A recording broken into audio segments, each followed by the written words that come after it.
प्यारे विद्यार्थियों, अगर आप लोग 10th में हो या फिर आप लोग 12th में हो, आपके इंग्लिश के पेपर में 5 से 10 नंबर का आता है ट्रांसलेशन, जो कि बहुत ही मोस्ट इंपॉर्टेंट होता है और बहुत से बच्चों को इनमें प्रॉब्लम आती है। तो आज हम आपको ऐसा ट्रांसलेशन बताने वाले हैं जिसकी चांसेस सबसे ज्यादा है कि 2026 में इस टाइप का वाक्य पूछा जाएगा। तो ये पैराग्राफ का ट्रांसलेशन आपको कैसे बनाना है, हम आपको एक एक शब्द बहुत ही ध्यान से समझाएंगे और अपनी तरफ से आप लोग पूरा प्रयास कीजिएगा कि आप लोग समझ लें। और हम कमजोर से कमजोर विद्यार्थी को भी समझाने का दावा रखते हैं, बशर्ते आपका पूरा फोकस, पूरा ध्यान इस बोर्ड पर होनी चाहिए। अगर आप लोग ध्यान से सुनते हो मेरी बातें तो आप लोग कर ले जाओगे और ऐसा वाक्य आपके बोर्ड एग्जाम 2026 में देखने को मिलेगा। तो बिना देर के हुए मैं शुरुआत करता हूं क्योंकि वक्त बहुत कम है। ठीक है, 18 फरवरी से आपका क्या है, बोर्ड एग्जाम है। देखो, ट्रांसलेशन बनाने के लिए 3 चीज की रिक्वायरमेंट होती है। सबसे पहला आपको टेंस आनी चाहिए, आप लोग टेंस की पहचान कर लो कि यह कौन सा टेंस है। दूसरी चीज आपको वोकैबुलरी आनी चाहिए और तीसरी चीज आपको आनी चाहिए क्या, वॉइस आना चाहिए। ठीक है, तब देखो कैसे बनेगा। यहां पर हमारा पहला वाक्य जो दिया हुआ है, हमारा देश महान है, तो ये कैसे बनेगा। अगर आपके वाक्य में, ठीक है, अगर आपके पैराग्राफ में एक सिंपल सा वाक्य आ जाता कि हमारा देश महान है, ये हमारा है शब्द दिया हुआ है, कंफर्म हो गया कि हमारा प्रेजेंट टेंस में है, लेकिन इसमें कोई वर्ब नहीं है, कोई क्रिया नहीं है, इसलिए यह टेंस के रूल से नहीं बनेगा, बल्कि यह प्रेजेंट टेंस तो है लेकिन मात्र एक सिंपल सेंटेंस है। तो इसकी अंग्रेजी क्या हो जाएगी, सब्जेक्ट इसमें हमारा है हमारा भारत। तो यहां पर आप लोग लिखोगे, ठीक है, हमारा देश है तो लिखोगे आवर कंट्री। क्या लिखोगे, लिखोगे आप लोग आवर कंट्री।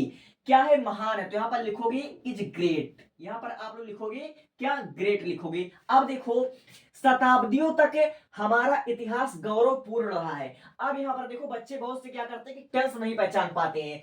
शताब्दियों तक हमारा इतिहास गौरवपूर्ण रहा है, अब आप लोग बताइए कि हमारा कौन सा टेंस है। अब देखिए, वाक्य के अंत में आया है रहा है, तो बहुत से बच्चे कह देंगे प्रेजेंट कंटीन्यूअस टेंस है, लेकिन वाक्य गलत हो जाएगा। देखिए वाक्य को पूरा पढ़िए, कह रहा शताब्दियों तक हमारा इतिहास गौरवपूर्ण रहा है। जब कोई भी काम भूतकाल में शुरू हो जाए और उसका प्रभाव कहीं ना कहीं हमारे आज वर्तमान से भी जुड़ा हो, तो ऐसे वाक्य को हम क्या कहते हैं, परफेक्ट टेंस कहते हैं। ये हमारा प्रेजेंट परफेक्ट के रूल से बनेगा। ठीक है, तब देखो, शताब्दियों तक, इसकी अंग्रेजी क्या होती है, शताब्दियों तक। शताब्दी की अंग्रेजी होती है सेंचुरी। ठीक है, तो इसकी अंग्रेजी आप लोग पहले यहां पर लिख दी शताब्दियों तक, तो यहां पर लिखोगे आप लोग, क्या लिखोगे, फॉर सेंचुरी। ठीक है, फॉर सेंचुरी आप लोग यहां पर क्या करोगे, लिख दोगे। ठीक है, यहां पर आपने लिखा फॉर सेंचुरीज। ठीक है, अब देखिए, हमारा इतिहास गौरवपूर्ण रहा है, इसमें सब्जेक्ट है हमारा इतिहास, तो यहां पर लिखोगे आवर हिस्ट्री। क्या लिखोगे, आवर। ठीक है, हिस्ट्री यहां पर आप लोग सिंपली लिख दोगे। ठीक है, आवर हिस्ट्री इस प्रकार आपका हो जाएगा। ठीक है, राइटिंग पर बस ध्यान दीजिएगा, आप लोग बस समझने पर पूरा फोकस कीजिएगा। अब देखो, हमारा इतिहास तो आवर हिस्ट्री, अब गौरवपूर्ण रहा है, तो इसकी अंग्रेजी यहां पर लिखोगे, क्या लिखोगे, हैज बीन। ठीक है, हैज बीन, यहां पर हैज बीन लगाओगे, ना कि आप लोग इज एम आर का प्रयोग करना। मेरे भैया इसको एक बात समझ लो कि ये हमारा परफेक्ट टेंस है, प्रेजेंट परफेक्ट टेंस है। ठीक है, अब गौरवपूर्ण रहा, तो गौरवपूर्ण का अंग्रेजी होता है ग्लोरियस, तो सिंपली आप लिखो ग्लोरियस, GLOURIES, ग्लोरियस इस प्रकार आप लोग लिख दोगे। अब देखो, यहां पर इतना लंबा वाक्य है और यहीं पर बच्चे कंफ्यूज हो जाते हैं। पैराग्राफ के जब कभी भी इतना लंबा वाक्य देख लेते हैं तो बच्चे कंफ्यूज हो जाते हैं। यहां पर लिखा हुआ है केवल पूर्व के देश ही नहीं, ठीक है, लिखा हुआ केवल पूर्व के देश ही नहीं बल्कि पश्चिम के समस्त देश भी हमारी प्राचीन संस्कृति की छाप लिए हुए हैं। और यहीं पर बच्चे हो जाते हैं कंफ्यूज। इतना बड़ा वाक्य देखकर दिया हुआ है केवल पूर्व के देश ही नहीं बल्कि पश्चिम के समस्त देश क्या है, हमारी प्राचीन संस्कृति की छाप लिए हुए हैं। अब इसमें सब्जेक्ट क्या, इसमें सब्जेक्ट बहुत बड़ा है, सब्जेक्ट पूरा यहां से है, केवल पूर्व के देश ही नहीं बल्कि पश्चिम के समस्त देश, यहां तक हमारा सब्जेक्ट इतना बड़ा है। तो आप लोग इसकी अंग्रेजी कैसे लिखोगे, लिखा हुआ है केवल पूर्व के देश ही नहीं, तो यहां पर लिखो नॉट फॉर। ठीक है, यहां पर आप लिखो नॉट फॉर। ठीक है, not for the country of east. ठीक है, the country, COUNTRIES, countries of east लिखो, ईस्ट यानी कि ना केवल पूर्व के देश ही, ईस्ट मतलब होता है पूर्व, कंट्री ऑफ ईस्ट यानी कि पूर्व के देश ही, नॉट फॉर यानी कि ना की, ना केवल पूर्व के देश ही नहीं बल्कि, तो बल्कि का अंग्रेजी होता है बट, तो यहां पर आप लिखोगे बट।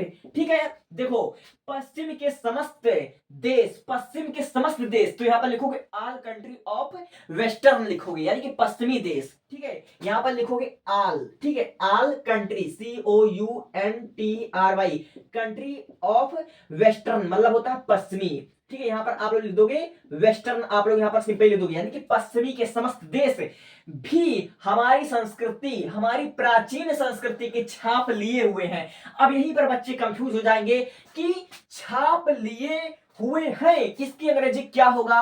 अरे मेरे भाई वाक्य के सेंस को समझो, दिया हुआ है केवल पूर्व के देश ही नहीं बल्कि पश्चिमी के समस्त देश भी हमारी प्राचीन संस्कृति का छाप लिए हुए, यानी कि हमारी जो प्राचीन संस्कृति है इससे उत्तर के देश, पूर्व के देश, पश्चिमी के देश प्रभावित हैं, प्रभावित हैं, छाप लिए हुए हैं। इसका मतलब यह हो गया कि हमारी संस्कृति से पूर्व के देश, पश्चिमी के देश प्रभावित हैं। तो इसलिए इसका अंग्रेजी आप लोग क्या लिख सकते हो, आप लोग इसका अंग्रेजी इफेक्ट भी लिख सकते हो। इफेक्ट मतलब तो प्रभावित है। ठीक है, तो वेस्टर्न कंट्री अफेक्टेड, यहां पर लिख सकते हो आप लोग टू अफेक्ट, EFFECT अफेक्ट। कौन सा टेंस है ये, हमारा प्रभावित हुए, ये हमारा प्रेजेंट में ही है। तो अफेक्टेड किससे प्रभावित है भैया, हमारी प्राचीन संस्कृति से, तो यहां पर लिखो। ठीक है, अवर प्राचीन संस्कृति, तो प्राचीन संस्कृति का आप लोग क्या लिख सकते हो, अवर। ठीक है, यहां पर आप लोग लिख सकते हो एशियंट, एशियंट मतलब प्राचीन, तो यहां पर लिखोगे ACIENT एशियंट, और संस्कृति का होता है कल्चर। ठीक है, CULTURE, कल्चर मतलब होता है संस्कृति, सभ्यता। ठीक है, अब देखो हमारे दर्शन और इतिहास ने पश्चिमी जीवन धारा को काफी प्रभावित किया है। अब देखो प्रभावित किया है, ये हमारा प्रेजेंट परफेक्ट टेंस है क्योंकि अंत में यह शब्द आया हुआ है। तो हमारे दर्शन और साहित्य, तो यहां पर ये सब्जेक्ट हो गया, तो यहां पर आप लोग लिखो अवर। अब दर्शन का अंग्रेजी क्या होता है, देखो बहुत से बच्चों को अगर कोई शब्द का अंग्रेजी आपको नहीं पता तो आप लोग उसको डायरेक्ट उस शब्द को ही आप लोग लिख सकते हो इंग्लिश में, लेकिन यहाँ पर दर्शन का अंग्रेजी होता है फिलोसफी, तो यहाँ पर लिखोगे आप लोग फिलोसफी, PHILOSPHY, फिलोसफी एंड। ठीक है, और क्या है साहित्य, साहित्य का होता है लिटरेचर, LITURATRE, लिटरेचर आपका हो गया। ने पश्चिमी जीवन धारा को काफी प्रभावित किया है, काफी प्रभावित किया है, तो यहां पर आपका हो जाएगा हैज। ठीक है, हैज बीन। ठीक है, प्रभावित का हो जाएगा अफेक्टेड, EFFECTED अफेक्टेड। ठीक है, यहां पर अफेक्टेड क्यों लगा, क्योंकि पास्ट परफेक्ट में या किसी भी परफेक्ट में हमेशा टेंस का वो थर्ड फॉर्म का प्रयोग होता है। ठीक है, थर्ड फॉर्म का प्रयोग होता है, इस बात को याद रख लीजिए जब तक आप लोग ट्रांसलेशन बनाओगे।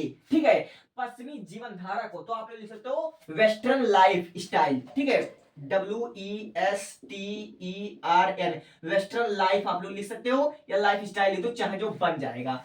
ठीक है, अब देखो आज हम उन्नति की दौड़ में अग्रसर होने का प्रयास कर रहे हैं, वाक्य के अंत में आया है रहे हैं, तो आप लोग समझ सकते हो कि प्रेजेंट कंटीन्यूअस टेंस है।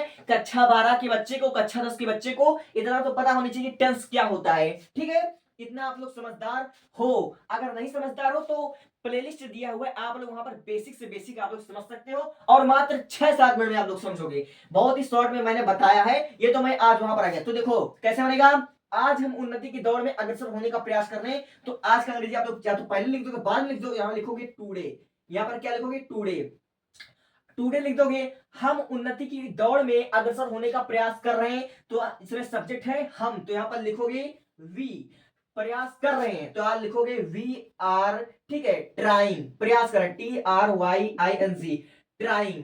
ठीक है, क्या कर रहे हैं, अग्रसर होने का प्रयास कर रहे हैं। ठीक, उन्नति के दौर में अग्रसर होने का प्रयास कर रहे हैं, तो यहां पर लिख दोगे मूव। ठीक है, move forward, FORWORD, forward, forward यहां पर लिख दोगे। अब किसके दौड़ में, उन्नति के दौड़ में, तो द रेस ऑफ प्रोग्रेस। ठीक है, द रेस ऑफ, उन्नति का हो जाएगा प्रोग्रेस, PROGRESS, प्रोग्रेस आपका सिंपली हो जाएगा, बन गया।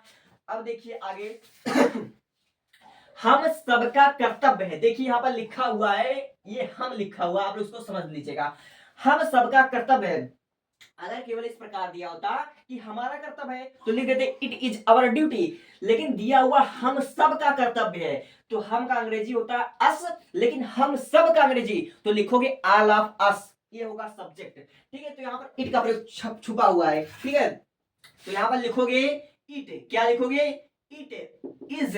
ठीक है, आवर ड्यूटी नहीं, it is duty, DUTY, duty all of us, all of us यानी कि हम सब का कर्तव्य है।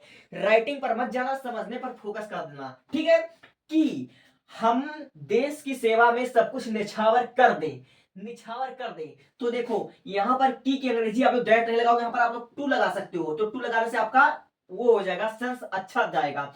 सब कुछ निछावर करना, निछावर कर दें तो निछावर करना, निछावर करने का अंग्रेजी होता है सेक्रीफाइस। ठीक है, यहां पर लिखोगे सेक्रीफाइस, SECRIFISE, सेक्रीफाइस यानी कि निछावर कर दें किसकी सेवा में, हम देश की सेवा में सब कुछ निछावर कर दे, सेक्रीफाइस आल। ठीक है, यानी कि सब कुछ निछावर कर दे, आल किसकी, देश की सेवा में। ठीक है, देश की सेवा में, तो यहां पर लिख दोगे क्या, सर्विस, सर्विस मतलब सेवा करना, SERVIC, सर्विस ऑफ कंट्री। ठीक है, सर्विस ऑफ कंट्री, COUNTRIY हो जाएगा कंट्री, यानी कि देश की सेवा में हम अपना सब कुछ निछावर कर दें। ठीक है, to sacrifice all service of country, इस प्रकार आपका हो जाएगा। अब देखो हमें जाति धर्म और प्रांतीयता के भेदों को भूल जाना चाहिए। ठीक है, हमें जाति धर्म और प्रांतीयता के भेदों को भूल जाना चाहिए। इसकी अंग्रेजी आप लोग कैसे बनाओगे, सब्जेक्ट क्या है, सब्जेक्ट हमारा है हमें, तो यहां पर सिंपल लिख दोगे। ठीक है, वी। अब भूल जाना चाहिए, चाहिए का अंग्रेजी होता है शुड, यहां पर लिख दोगे आप लोग शुड, SHOULD, शुड हो जाएगा। अब भूल जाना चाहिए तो भूलना का अंग्रेजी होता है फॉरगेट होता है। ठीक है, तो यहां पर सिंपली आप लोग लिख दोगे फॉरगेट, FORGET, फॉरगेट। अब देखिए क्या भूल जानी चाहिए, जाति धर्म और प्रांतीयता के भेद। ठीक है, भेदों को यानी कि प्रकार भी लिखा हुआ, इस पूरे को समझ लीजिएगा, इस पूरे की अंग्रेजी एक साथ बनेगी, तो आप लोग लिखोगे द टाइप ऑफ। ठीक है, द TYPE, टाइप ऑफ। अब देखो जाति, जाति का अंग्रेजी होता है कास्ट, जाति का अंग्रेजी क्या होता है, जाति का अंग्रेजी होता है कास्ट, तो यहां पर सिंपली आप लोग लिख दोगे कास्ट, CASTE, कास्ट। अब देखो धर्म, धर्म की अंग्रेजी तो रिलीजन, तो यहां पर आप लिख दो रिलीजन, RELISION, रिलीजन। अब देखिए और, तो यहां पर लिख दोगे एंड। अब देखो प्रांतीयता, इसकी अंग्रेजी आप लोग कल्चर भी लिख सकते हो, या फिर आप लोग कुछ और लिख सकते हो, तो यहां पर लिख दोगे कल्चर, CULTURE, कल्चर हो जाएगा।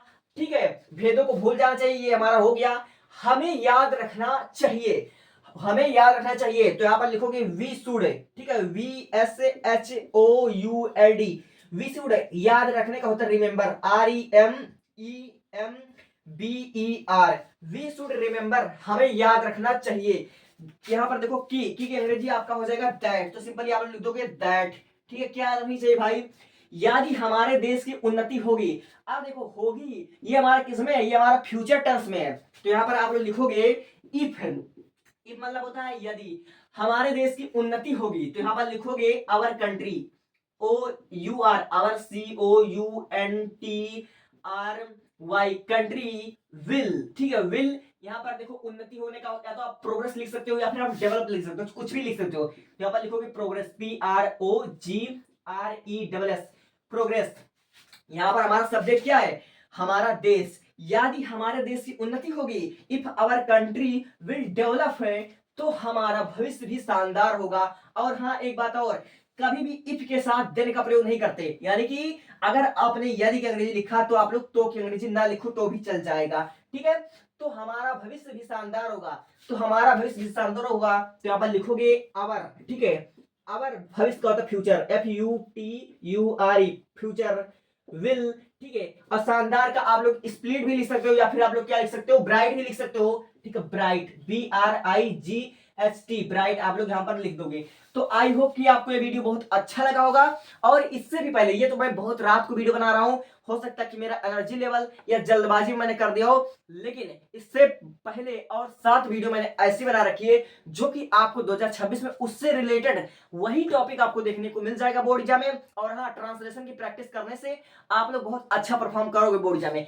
कभी भी पैराग्राफ ट्रांसलेशन रिपीट नहीं होता है, लेकिन इससे मिलता जुलता जरूर आता है। जैसे मैंने ये वाला टॉपिक जो उठाया हुआ है, आप लोग हर साल देखिएगा, 2024 में, 2017 में, 2022 में शायद देखने को मिला, हर साल यानी कि देश से रिलेटेड आ रहा है, देश से रिलेटेड आ रहा है। और एक आपका चंद्रगुप्त आता है, जैसे किसी नेता का नाम, जैसे आप लोग सम्राट अशोक का हो सकता है, और ये आजाद वाला चंद्रशेखर आजाद का, ठीक है, गांधी जी का, कई बार नेताओं से रिलेटेड आपका देखने को मिला था बोर्ड एग्जाम में। ये मैंने बहुत ज्यादा मतलब देखा कि मैंने इस टाइप का बहुत ज्यादा इंपॉर्टेंट है, इसलिए मैंने इस बात को लिया है। तो अगर आप लोग ऐसे ऐसे करके 7 वीडियो देख लेते हो, तो मुझे लगता है कि आप लोग ट्रांसलेशन में कहीं गलती से भी नहीं फंसोगे। तो इस प्रकार आप लोग प्ले लिस्ट में जाकर देख सकते हो। Thank you, thanks for watching. अगर बात अच्छी लगे तो सब्सक्राइब भी कर सकते हो, और इससे रिलेटेड कोई भी कमेंट हो तो बेझिझक आप लोग कमेंट बॉक्स में कमेंट कर दीजिएगा। Thank you.